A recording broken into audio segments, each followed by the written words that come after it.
What's going on, folks? Welcome into another episode of the Johnny's Report. I'm your host, Jay Hallahan, as we're back here on this cold December 6th evening, recapping the your number 23 St. John's Red Storm eking and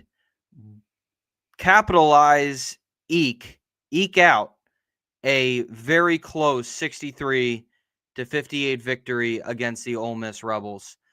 A game that, to be honest with you, if you're a St. John's fan, I don't know how you should. I'm not going to tell you how to feel, but me personally, I feel pretty uneasy and unsure about where this team is right now.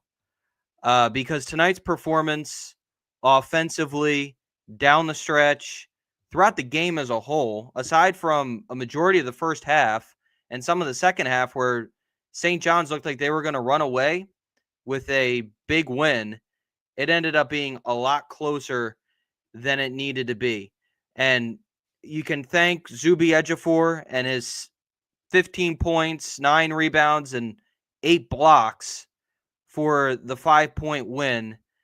And Dylan Darling knocking down 5 of 6 free throws down the stretch to be able to win it for you, because the majority of this game was St. John's pretty much taking the win and trying to hand it to Ole Miss. The amount of scoring drought St. John's has gone on, I mean, I think they spent too much time watching Anthony Volpe play baseball in the summer, because they are such a streaky offensive team. They can get on some serious runs where they can score in transition. They can occasionally hit the open three, but they cannot, and I mean cannot, make a bucket to save their lives in some of these games. We saw it against Iowa State. Well, first we saw it against Alabama, where they had a lead late, a pretty decent lead late, and then it just completely withered away because in the half court, St. John struggled. And then against Iowa State, the same thing. Against Auburn, for pretty much most of that second half, they won on a long scoring drought. And then tonight, I mean, I think I counted at least 2 times, I want to say 3, where they went on a significantly long scoring drought. I mean, early on, they had that 2.5-minute drought where both teams just couldn't buy a bucket. But then to end the first half, after Ian Jackson made a layup to put them up 15, they went on a 4-minute long scoring drought where they didn't even get to the free throw line and hit a free throw. And it's bad enough if you can't make a field goal in a long drought. What does it say when you can't even get to the free throw line and knock down a free one?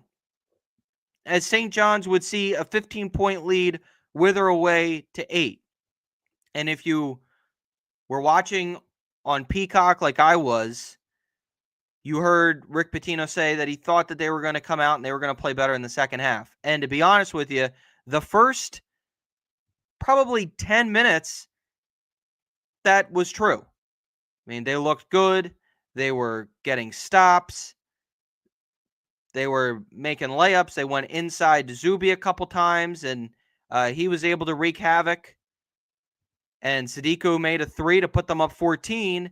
And then once again, St. John's goes on a long snooze. They go on a long scoring drought. Ole Miss cuts it down to 4. Then St. John's puts it back up to 8.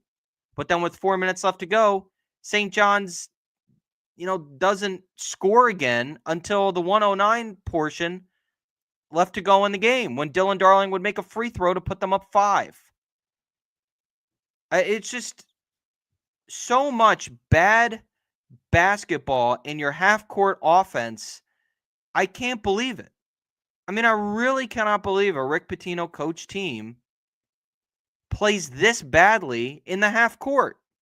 I thought we left those half-court woes where you can't even be a decent half-court offense in the previous administration. But it's like we saw the same thing happen tonight, and the turnovers down the stretch. My Lord. I mean, thankfully, Ole Miss also had 20 turnovers in the game. But St. John's in the second half, they turned it over, if I can get the exact number, 12 times. 12 times. And then the one where the ball blasts off, I think it was Darling's head, and it's a turnover for Ole Miss the other way. I mean, it is just so unbelievably head-scratching. It's not even funny. I mean, like, are you kidding me? And at a certain point, you start to hit the oh no panic button because, and I couldn't believe it when I found this out earlier in the week, but Ole Miss, and I double checked tonight to make sure I didn't dream it. They're 124 in the net. In the net. This was a team that I know they were in the top 50 in KenPom to start the year. I don't know specifically where they were. I think they were in that 30-40 range. Thought they were going to come into the year and be a decent team. But, if St. John's is playing like this against a team that is that badly ranked in the net, what are they going to do against Kentucky? What are they going to do when it comes to Big East play? And you got to go up against the UConns of the conference. I mean, wow. This was thank God they won the game. I don't want to sound disingenuous or not thankful that they won, because obviously if they lost, it would have been, of course, a worse scenario. But to see how this team is playing right now, the best they've looked is against Baylor. And they looked good against Baylor. They wiped away a rough loss the night before against Iowa State, who just blew out the number one team in the country today, Purdue. So we know what St. John's can look like when they're at their best. But we also know that you can't be messing around here in the non-con, and especially when we're in early December. We've had a month now. I thought tonight defensively, St. John's looked really good. I thought at the very least we could hang our hat on.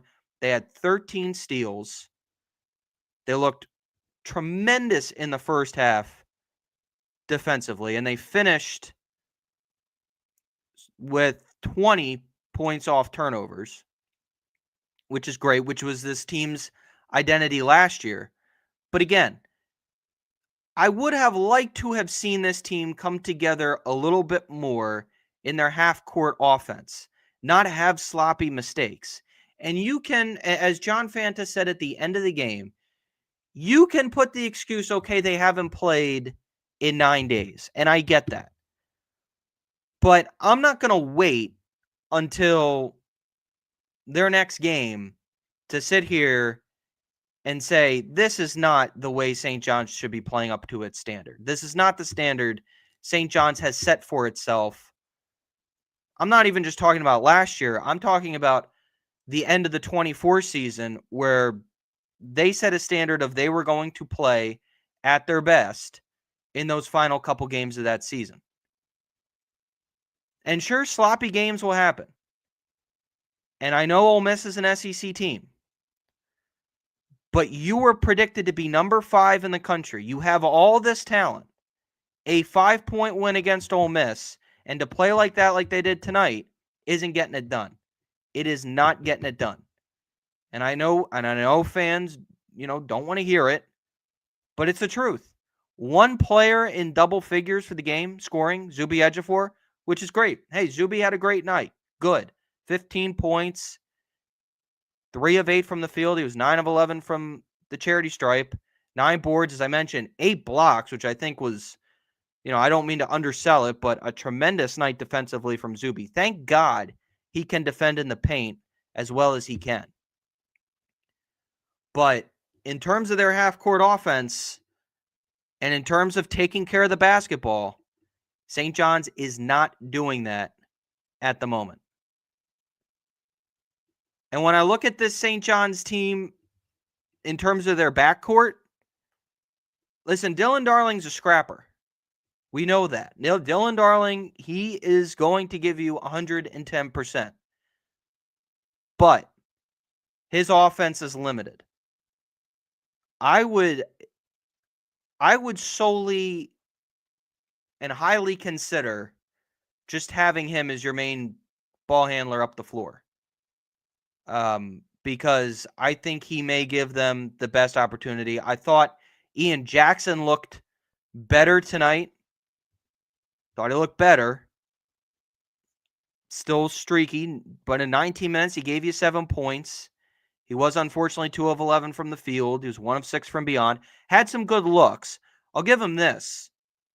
I thought their shots tonight, they were 4 of 22, but there were a couple that was like, all right, you got a good look. Looked like, they were able to create. They were just unable to hit. But eventually you got to hit them. I mean, that was the issue last year, and we can't just wipe it away by saying, hey, they got some decent looks. Because that's what we did last year, and then look what happened. They were one of the worst three-point shooting teams in the country. Can't happen again. We cannot rely solely, again, on this team to be so good defensively, because as we know, that's only going to take you so far. So the case for St. John's all offseason and up until this point has been, how much better have they gotten from beyond? And they haven't. I don't know if there's a quick fix for that, but they're going to have to find it because, look, we're seeing right now there aren't going to be too many opportunity for quality wins potentially coming up in this conference's play. I'm looking at the back half of this non-con schedule. You face Iona. You got Kentucky, and obviously the Kentucky game is the one that everyone's eyeing down. Watching Kentucky and how they played against Gonzaga, the fact that they lost to Gonzaga by how much they did, and then they lost to UNC, tells me that, yeah, Kentucky's vulnerable. Tells me a lot of things about Kentucky, which I won't really get into at the moment, but it tells me a lot about Kentucky. But that game and this game against Ole Miss, because as I mentioned, Ole Miss being 124 in the net, you have to be able to win out in your non-con. Not and Iona and Harvard, you absolutely need to win out in your non-con. But there is no doubt in my mind that if they beat Kentucky, or if they lose to Kentucky, I should say, that would stick out like a sore thumb. Because again, the Cats look pretty rough this year. I mean, they're getting booed. I don't know when the next time they're back at Rupp, but that's going to be a unpleasant experience, I'm sure, for Mark Pope, who's an alum. Who knows how long they're going to be willing to stick it out with him, because I'm sure the Cats Nation, Big Blue Nation, is livid up to the moon with the way they've been playing this year and how much money they spent. St. John's is also pretty livid with where St. John's is right now with all the talent they have as well.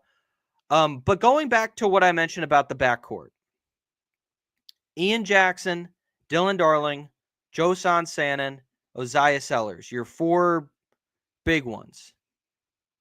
Why is it that it feels like for all these guys, they cannot create off the bounce? And Josan specifically, I mean, ever notice he's more so just standing around. I mean, it's like, come on. Can we at least get him an open look in the mid-range? Can he create an open look for himself? Can he drive with the basketball? And I noticed the same thing with Bryce Hopkins as well, who obviously is not in your backcourt, but on the wing. He had so many mismatches, and especially where he had one inside there in the waning moments on the far block from the TV angle. Why are you not going up with the basketball trying to get aggressive inside? At worst, you get fouled and you go to the line. I mean, are you kidding me? Is this the guy that was Mr. Big East a couple years ago? Is this the guy that was so dominant in games throughout this season so far. I just don't get it. I really do not understand where they are expecting to get the offense from. And it was said on the broadcast a couple of times, you just got to get aggressive for yourself. I mean, at a certain point, I would have liked to have seen Zuby just gone inside and said, "Screw this! I'm just going to take the game over." And if they collapsed on him, either A, he gets fouled, or B, I have enough confidence in the fact that he'll be able to pass out of it, or at least he should know, hey, I'll be able to pass out of this to an open shooter on the outside.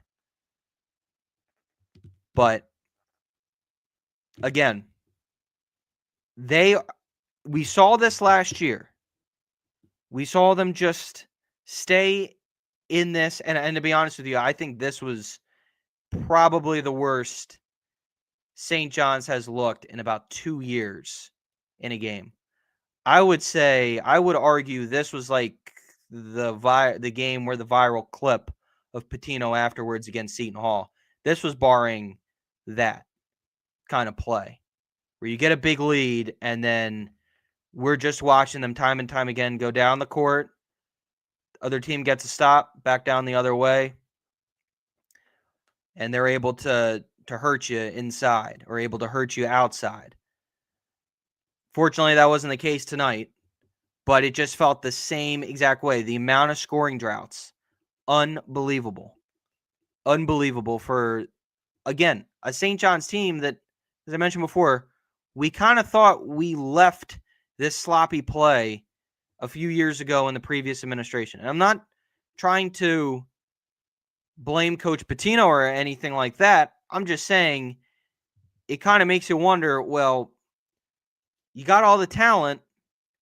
Eventually, the talent has to be able to mesh. Eventually, these guys themselves, instead of just looking around for someone to make a play happen, go make the play. Zuby had 15 points, but go make the play. Bryce Hopkins, for as much as he did in his career, I should have enough confidence in him to be able to get you a tough basket. Same with Joe Sansonone, with what he did at Arizona State. Knock down an open shot, drive to the basket. I mean, come on. And one guy I want to highlight as well, as I mentioned about Zuby, I thought Dylan Mitchell defensively, I mean, if you notice, he had 3 steals tonight. He had 7 rebounds, 3 offensive. He had that big putback dunk. If you notice, there were times where Ole Miss, whoever Mitchell was on, if he was going to try and attack him, they weren't getting very far. Dylan Mitchell, to me, and it shows because he was also 1 of 4 from the free throw line. He looks like this year's version of Kadari, which Kadari Richmond could do everything for the team except knock down free throws and hit 3-point shots. Great defender. I think St. John's, one of my biggest concerns was how much were we going to lose defensively? And to see Dylan Mitchell, a guy whom, is long like Kadari, has that kind of potential, though he's not, I'm not asking him to bring the ball up offensively, but defensively, he reminds me so much of him that thankfully Dylan Mitchell signed on for St. John's, and thank God he turned in a really good performance tonight as well. But my goodness, folks, I mean, this team had you wanting to pull your hair out in this one. Hence why I'm wearing a hat.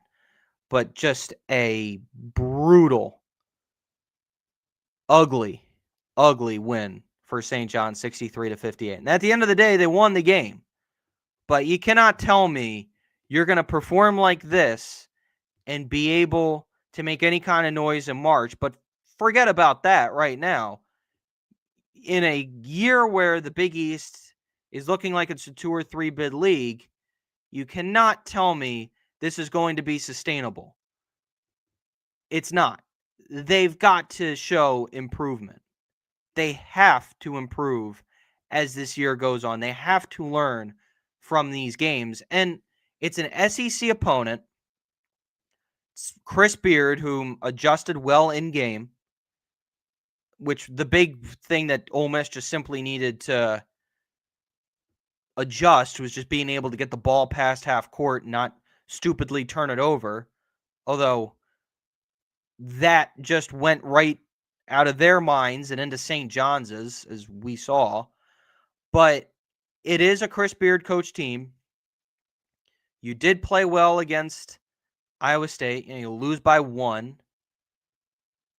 You lose close against, well, I shouldn't say close, but you lost against Auburn. You had a lead. So if you want to take that with home with you, I guess you can. You managed to beat Baylor, who just lost to Memphis today, and I don't know how much that one's going to stick out.